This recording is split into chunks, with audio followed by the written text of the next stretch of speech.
আসসালামু আলাইকুম। আমি আতিকুল্লাহ। ফ্রি বাংলা টিউটোরিয়ালে আপনাদেরকে স্বাগতম। ওয়ার্ডপ্রেসের আজকের টিউটোরিয়ালে আমরা দেখব যে কিভাবে একটি নতুন পোস্ট করতে হয়। তো পোস্ট করার পূর্বে আমি একটি ব্যাপারে আপনাদের সাথে আগেই ক্লিয়ার হয়ে নিচ্ছি। সেটি হচ্ছে পোস্ট এবং পেজ, এই দুইটি টোটালি ডিফারেন্ট থিং। এবং যদিও ওয়ার্ডপ্রেসে পাবলিশ করার জন্য পোস্ট এবং পেজ দুইটি পাবলিশ করার জন্য একই ধরনের আউটলুকিং চলে আসে, কিন্তু যখন ফর এক্সাম্পল যে আমরা যদি নতুন একটি পোস্ট করতে যাই, তাহলে এখান থেকে আমরা নিউ পোস্ট যেতে পারি। আবার যদি নতুন পেজ অ্যাড করতে চাই তাহলে নিউ পেজের মধ্যে যেতে পারি। আবার ঠিক এখানে নিউ পোস্ট, আবার পেজেস, নিউ পেজেস। তো আমরা এখানে পোস্টের যে ব্যাপারটি, আমরা যদি একটি নতুন পোস্ট করতে যাই তাহলে অ্যাড নিউ পোস্টের মধ্যে আমি গেলাম এবং প্রথমে আমি আপনাদেরকে বোঝাতে চাচ্ছি what is post and what is page. যেহেতু এখানে দেখুন যে আমার পোস্টে অ্যাড নিউ এর মধ্যে গেলাম, আবার যদি পেজের মধ্যে যাই তাহলে দেখুন যে আমার পেজের মধ্যেও আউটলুকিং যেরকম আসছে নতুন একটি পেজ অ্যাড করার জন্য, আবার নতুন একটি পোস্ট অ্যাড করার জন্য দুইটির আউটলুকিং সেম, কিন্তু তারপরেও এই পোস্ট এবং পেজের মধ্যে পার্থক্য রয়েছে। তো পোস্ট এবং পেজের মধ্যে পার্থক্যটি হচ্ছে, ফর এক্সাম্পল আমার freebangla.com এই পেজটির মধ্যে যদি আমরা যাই তাহলে এখানে দেখুন যে এই যে আমার পিএইচপি মেম্বার সিস্টেম, এই যে এখানে যে পোস্টটি, এটি একটি পোস্ট। কিন্তু যখন আমরা এই অর্থ উপার্জন, লেখার নিয়ম, যোগাযোগ এই পেজগুলোতে যাব, সেগুলো হচ্ছে আমার পেজ। আমরা যদি একদম নিচে স্ক্রল ডাউন করি তাহলে এখানে দেখুন যে সচরাচর জিজ্ঞাস্য প্রশ্ন, অধিকার, নীতিমালা, এই জিনিসগুলো, এগুলো হচ্ছে আমার পেজ। কিন্তু এই জিনিসগুলো যে পিএইচপি মেম্বার সিস্টেম, এটা কিন্তু আমার পেজ না, এটা হচ্ছে আমার পোস্ট। তো পেজ এবং পোস্ট আইডেন্টিফাই করার কিছু বেসিক নিয়ম হচ্ছে যে আমরা যখন একটি নতুন পোস্ট করতে যাই, নতুন পোস্ট করার ক্ষেত্রে যেমন দেখুন এখানে আমি এই যে পোস্টটি করেছি, এই পোস্টের আন্ডারে যেটি রয়েছে যে এখানে অবশ্যই আমার ক্যাটাগরি রয়েছে, যে পোস্টটি কোন ক্যাটাগরির আন্ডারে। যেমন এখানে ওয়েব ডেভেলপমেন্ট ক্যাটাগরি, আমি আমার এটি ইউআরএলটি চেঞ্জ করে আমার লিঙ্ক অনুযায়ী, ক্যাটাগরি অনুযায়ী লিঙ্ক তৈরি করেছি এবং এটিও আমরা পরবর্তীতে দেখব। তো এখানে আমার এটি ওয়েব ডেভেলপমেন্টের আন্ডারে, এই ক্যাটাগরির আন্ডারে এই পোস্টটি করা হয়েছে। এই পোস্টটি আমার একজন অথর রয়েছে, যেমন এইটির অথর হচ্ছে আমি নিজে। তো এটির অথর রয়েছে এবং এটির ট্যাগ রয়েছে। কিন্তু আপনি যদি এখন এটির বিপরীতে আপনি পেজের মধ্যে যান, তাহলে পেজের মধ্যে আমরা দেখব যে ধরুন আমি কন্টাকাস পেজের মধ্যে আসলাম। কন্টাকাস পেজের ক্ষেত্রে এখানে কোনো ক্যাটাগরি নেই। এখানে দেখুন ইউআরএল এর মধ্যে কোনো ক্যাটাগরি নেই, এখানে কোনো ট্যাগ ইউজ করা হয় নাই, এখানে কোনো অথর নাই, এবং এখানে দেখুন যে রিলেটেড আর্টিকেল শো করছে, কিন্তু আমার এই যোগাযোগ পেজের মধ্যে কোনো রিলেটেড আর্টিকেল শো করছে না। আবার এখানে দেখুন যে আপনি চাইলে এখানে লগ ইন করে কমেন্ট করতে পারেন এই কমেন্টের মধ্যে, কিন্তু আমার যোগাযোগ যে পেজটি রয়েছে এই যোগাযোগ পেজের মধ্যে আমি কিন্তু কোনো কমেন্ট করতে পারবো না। তো এটি হচ্ছে যে আমার পেজ এবং পোস্ট, এই দুইটির মধ্যে পার্থক্য। তো নতুন একটি পোস্ট, এটি আমি নতুন পেজ এবং আমি নতুন পোস্ট দেখাতে চাচ্ছিলাম। তো নতুন একটি পোস্ট তৈরি করার জন্য আমরা প্রথমে যেটি করব যে আমাকে প্রথমে একটি টাইটেল দিতে হবে। তো আমরা যদি গুগলে সার্চ দিই, যে র্যান্ডম টেক্সট জেনারেটর দিয়ে গুগলে যদি সার্চ দিই তাহলে অনেক টেক্সট মানে আমরা পাবো। তো এখানে এরকমই আমি একটি টেক্সট কপি করলাম এবং আমার অ্যাড নিউ পোস্ট, যে আমার এখানে আমি টাইটেল দিব। তো এখান থেকে আমার একটি টাইটেল আমি এখানে কপি করি, যে আমার ফর এক্সাম্পল এই ফার্স্ট লাইনটি হচ্ছে আমার টাইটেল। তো এখানে আমি টাইটেল এবং আমার পুরো কন্টেন্টটি হচ্ছে আমার এটির কন্টেন্ট, এবং এখানে আমি যে কাজটি আমরা সবাই করে ফেলি এবং আমি নিজেও এখন করে ফেলেছি, সেটি হচ্ছে যে ডিরেক্টলি এখানে আমি আপলোড পেস্ট করে দিয়েছি।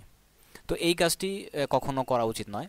আপনি যদি কোনো, ফর এক্সাম্পল এখানে প্লেন টেক্সট এখানে দেওয়াই আছে যে প্লেন টেক্সট, কিন্তু যদি এটি HTML টেক্সট অথবা এখানে কোনো লিঙ্ক থাকতো, স্বভাবতই আপনার এখানেও সেই লিঙ্ক চলে আসতো। ফর এক্সাম্পল আমার ওয়ার্ড ধরেন, MS ওয়ার্ডে একটি ফাইল রয়েছে, MS ওয়ার্ডের ফাইলের মধ্যে কোনো জায়গায় লিঙ্ক করা রয়েছে অথবা বোল্ড ইটালিক করা রয়েছে, সেই স্টাইলটি অটোমেটিক্যালি আমার এখানে চলে আসতো। তো স্বভাবতই এই কাজটি সরাসরি করা উচিত নয়।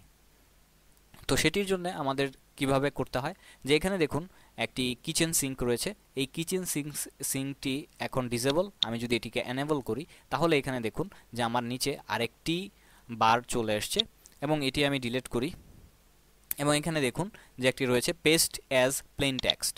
এটির মধ্যে যদি আমি ক্লিক করি আমার আরেকটি নতুন পপ আপ মেনু ওপেন হয়েছে, এবং সেই পপ আপ মেনুর মধ্যে আমাকে এখানে বলছে যে কন্ট্রোল ভি দেওয়ার জন্য, এবং কন্ট্রোল ভি দিয়ে এখানে আমার বেসিক যে চেঞ্জগুলো করা দরকার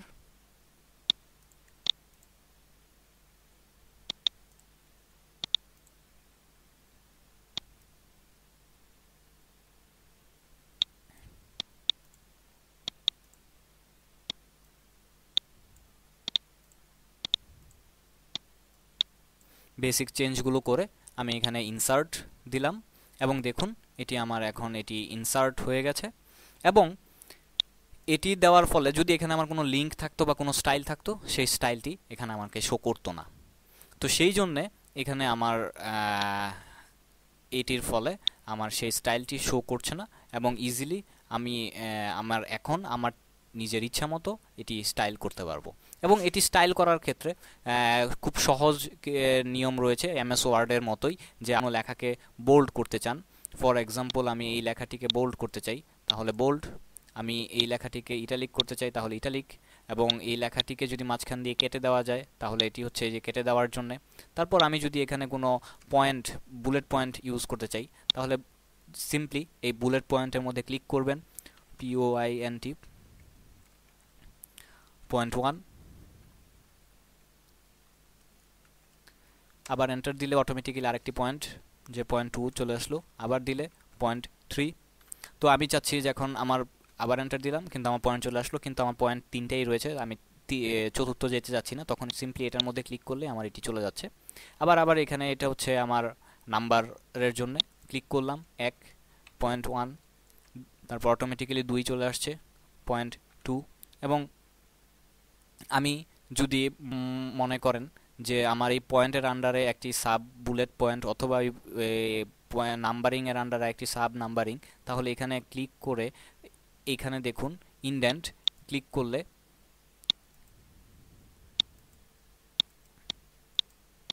এখানে আমার নতুন একটি পয়েন্ট চলে আসছে। এবং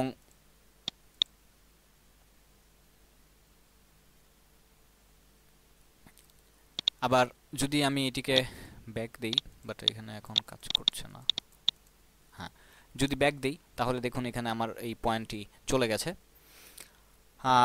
তারপর ধরুন আপনার এটুকু আপনার একটি কোড, তো কোডের জন্য আমরা এখানে এরকম কোড করে দিতে পারি। আর এটি আমরা সিম্পলি বুঝতেই পারছি যে আমার left alignment, right centre alignment, right alignment, আর এটি হচ্ছে জাস্টিফাই, যে দুই পাশে সমান।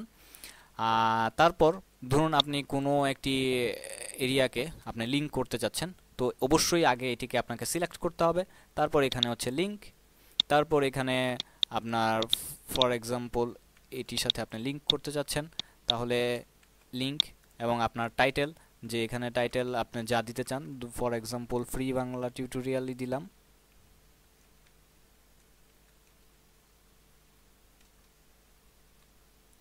এবং আপনি যদি চান যে নতুন একটি উইন্ডো, কারণ আমি সাধারণত যে আমার সাইডের ছাড়া অন্য সাইডে যদি কখনো লিঙ্ক করি তাহলে আমি স্বভাবত ওপেন নিউ ট্যাব দেই, যাতে ইউজার অন্য ট্যাবে সাইটটি ওপেন হয় এবং আমার সাইটটি ওপেন থাকে, যাতে ইউজার ওই ওয়েবসাইটের কাজ শেষ করে আবার আমার সাইটে ফিরে আসে। তো এটি হচ্ছে আমার লিঙ্ক। তো এখানে দেখুন কিছু অ্যাডভান্স অপশন রয়েছে যে আপনি আপনার নিজের পেজ, যে নিজের ওয়েবসাইট রয়েছে সেই ওয়েবসাইটের কোনো একটি পেজের সাথে যদি আপনি লিঙ্ক করতে চান, ফর এক্সাম্পল সিম্পল পেজ, এটির সাথে আমার এখন আপাতত বাই ডিফল্ট দুইটি রয়েছে। তো আমি যদি সিম্পল পেজের সাথে লিঙ্ক করতে চাই, দেখুন এটা অটোমেটিক্যালি সেটি লিঙ্ক এখানে চলে আসছে, আবার এবং টাইটেল এখানে চলে আসছে হ্যালো ওয়ার্ল্ড, তার মানে এই যে এখানে এই হ্যালো ওয়ার্ল্ডের পেজের সাথে লিঙ্ক চলে আসছে। এবং আপনার যদি অনেকগুলো পেজ থাকে তাহলে আপনি এখানে সার্চ দিতে পারেন। তো ফর এক্সাম্পল আমি যদি এখানে নিজের সাইডে হয় তাহলে এটি আপনি উঠাই দিতে পারেন। তো অ্যাড লিঙ্ক, এখানে দেখুন আমার লিঙ্ক চলে আসছে। এবং আপনি যদি চান যে এটি আবার লিঙ্ক আনলিঙ্ক করে দেওয়ার জন্য, তাহলে হচ্ছে আনলিঙ্ক। আর এটি যেটি এখানে যেই অপশনটি রয়েছে সেটি হচ্ছে যে আপনার ফর এক্সাম্পল আমার ফ্রি বাংলা টিউটোরিয়ালের মধ্যে যদি আপনি যান, তাহলে ফ্রি বাংলা টিউটোরিয়ালের মধ্যে আমরা দেখতে পারি যে অনেক ওয়েবসাইট, ফ্রি বাংলা টিউটোরিয়াল বা অন্যান্য যে অনেক ওয়েবসাইট রয়েছে সেই ওয়েবসাইটে যে এখানে দেখুন এই একটি পুরো প্যারাগ্রাফের এই পর্যন্ত দেখাচ্ছে এবং বাকিটুকুর জন্য বলছে যে তুমি রিড মোর, মানে তুমি এইখানে ক্লিক করো যে পুরো আর্টিকেলটা পড়ার জন্য। তো ঠিক তেমনি এখানেও আপনাকে যদি তাই করতে হয় যে আমার এই পুরো আর্টিকেল হচ্ছে এইটুকু, কিন্তু আমি চাচ্ছি যে শুধুমাত্র আমার এই হোম পেজে বা এরকম ব্লগ পেজে এরকম প্রথম পেজে এটা শো করার জন্য, তখন আমি এখানে রিড মোর দিয়ে দিতে পারি যে এই যে রিড মোর, যে এইটুকু আমার ফার্স্ট পেজে শো করবে এবং পরের পেজে অটোমেটিক্যালি রিড মোরে মানে কন্টিনিউ রিডিং এইসব টাইপের কথা আসবে এবং অটোমেটিক্যালি আমার যখন ইউজার এটির মধ্যে ক্লিক করবে ফুল পেজ লোড হবে, তখন বাকি কন্টেন্টগুলো ইউজার পড়তে পারবে। এরপর এটি হচ্ছে যে স্পেল চেক, যে আপনার সাইডে এই টেক্সটির মধ্যে কোনো ভুল আছে কিনা সেটি চেক করার জন্য।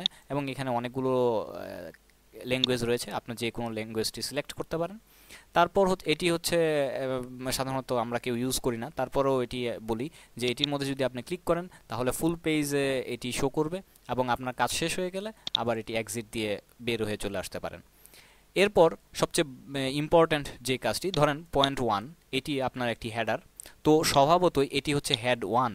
আমার যে যারা HTML টিউটোরিয়াল দেখেছেন তাহলে তারা জেনে থাকবেন যে HTML এ 6টি হেডিং রয়েছে, head 1, head 2, head 3, head 4, head 5, head 6। তো এই টাইটেলটি থাকে সাধারণত হেড 1 এবং এখানে প্যারাগ্রাফের মধ্যে এখানে যদি আপনি চান তাহলে হেড 1 স্বভাবতই যেহেতু টাইটেল, তো আমি এখানে যদি হেড 2 দেই তাহলে এটি হচ্ছে আমার হেড 2।